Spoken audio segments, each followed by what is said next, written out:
짜잔!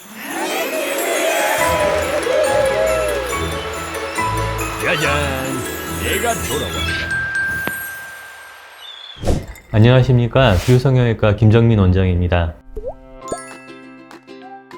반드시 같이 할 필요는 없습니다. 그래서 성형을 하러 오시면 항상 물어보는 게 왜 성형 수술을 하고 싶은가요? 입니다. 환자분들이 보통 큰 인상의 변화 없이 얇은 쌍꺼풀만 원하거나 또 큰 쌍꺼풀만 원하시는 경우에는 쌍꺼풀 수술만 하셔도 되고, 이왕에 내가 쌍꺼풀 수술을 하는데 조금 더 또렷하고 시원한 인상을 가지고 싶다, 그러면 눈매 교정을 추가하시면 됩니다. 몽고주름 때문에 앞쪽이 좀 답답해 보이거나 라인을 조금 시원하게 뻗어나가게 하고 싶은데 앞쪽에 주름이 생기는 경우는 앞트임을 같이 하시면 되고요. 뒤쪽 같은 경우 뒤쪽이 너무 눈꼬리가 올라가 있거나 뒤쪽이 좀 답답하다, 그럴 경우는 뒷트임이나 밑트임을 같이 하시면 좋은 결과가 나올 것입니다.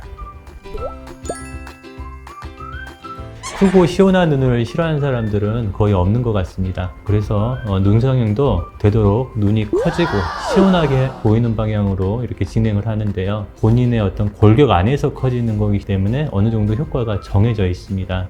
뒷트임과 밑트임을 예를 들게 되면 골격이 큰데 뭔가 가려져서 좀 작아 보이는 눈을 가지신 분하고요, 눈이 약간 돌출되신 분들, 그런 분들은 트리밍 효과가 조금 더 좋은 것 같습니다. 골격이 좀 작거나 안구가 들어가 있는 분들은 아무래도 좀 드라마틱한 효과를 얻기는 좀 어려운 것 같고요. 그러더라도 무리하지 않는 선에서 적당하게 수술을 하면 비록 골격이 좀 작고 들어가 있다 할지라도 환자분들은 어느 정도 인상의 변화를 느끼시는 것 같습니다.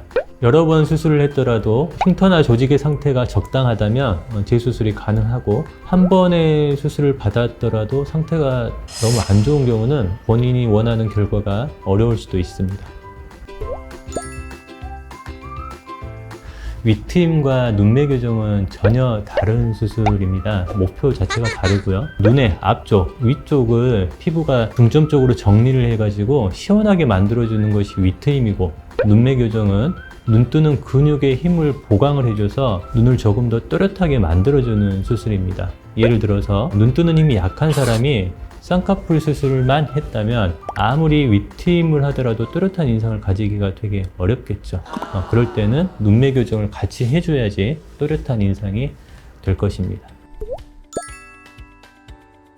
작은 눈을 키우는 방법은 정해져 있습니다. 그러니까 위아래로가 커지려면 쌍꺼풀 수술과 눈매 교정을 하면 되고, 앞으로는 앞트임, 뒤로는 뒷트임, 밑트임, 이렇게 하면 이제 사방이 커지는 거겠죠. 하지만 이제 성형이라고 하는 것이 무조건 다 한다고 또 다 이쁘고 자연스러운 건 아닙니다. 작은 눈인데도 피부가 얇을 수도 있고 두꺼울 수도 있고, 몽고주름이 심한데 피부가 늘어져 있을 수도 있고, 아니면 좀 단단할 수도 있습니다. 그래서 본인이 가지고 있는 조건을 정확하게 고려해서 수술을 결정하는 것이 중요합니다. 삼배관이라고 하죠. 안구에 흰자가 좀 노출이 많이 되신 분들이 있습니다. 눈의 앞쪽, 아래, 바깥쪽이 이렇게 조금 보이게 되면 인상이 그렇게 좋아 보이지는 않습니다. 그런 분들을 눈이 커지기 위해서 뒷트임이나 밑트임을 해주게 되면은 흰자가 더 많이 보이기 때문에 그런 분들은 권유하지 않는 편입니다. 넣어도 됩니다. 단순히 쌍꺼풀 수술만 한 경우보다 눈이 커지는 수술, 눈매 교정이나 트임을 하신 분들은 아무래도 눈이 커진 만큼 그동안 가려져 있던 안구가 노출이 됩니다. 그렇게 되면 민감한 분들은 일시적으로 눈이 뻑뻑하거나 눈물이 난다고 느끼실 수 있습니다. 나중에 몸이 적응하면 좋아지기 때문에 걱정하실 필요는 없고, 좋아지는 동안 인공 눈물 같은 것들을 사용하시면 훨씬 편하다고 느끼실 수 있습니다. 사용하셔도 됩니다.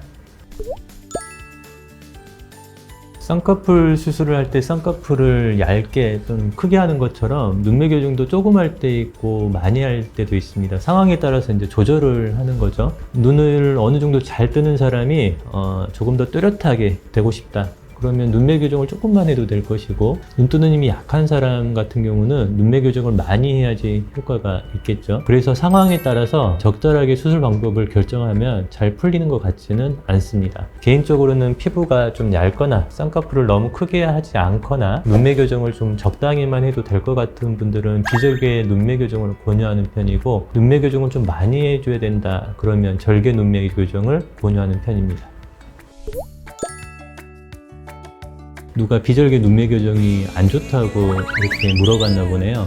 예전에 쌍꺼풀 수술을 절개로만 하다가 매몰법으로 간단하게 할 수 있는 테크닉들이 발전하면서 환자분들의 부담이 줄어들었죠.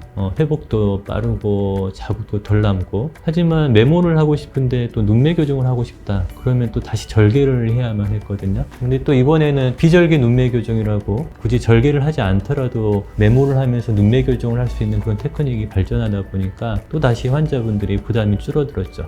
절개가 나쁘다는 게 아니라 자국이나 회복 기간 등을 고려해서 절개를 하기 어려운 사람들도 눈매 교정을 할 수 있게 돼서 좋다는 말입니다. 절개, 비절개 모두 이게 좋거나 나쁜 수술이 아닙니다. 성형수술이 좋거나 안 좋은 수술은 없습니다. 어떤 수술을 했을 때 어떤 변화가 나타날 것인가 원장님과 좀 자세하게 상담을 해서 정확하게 예측을 하고 수술 방법을 결정하는 것이 좋겠습니다.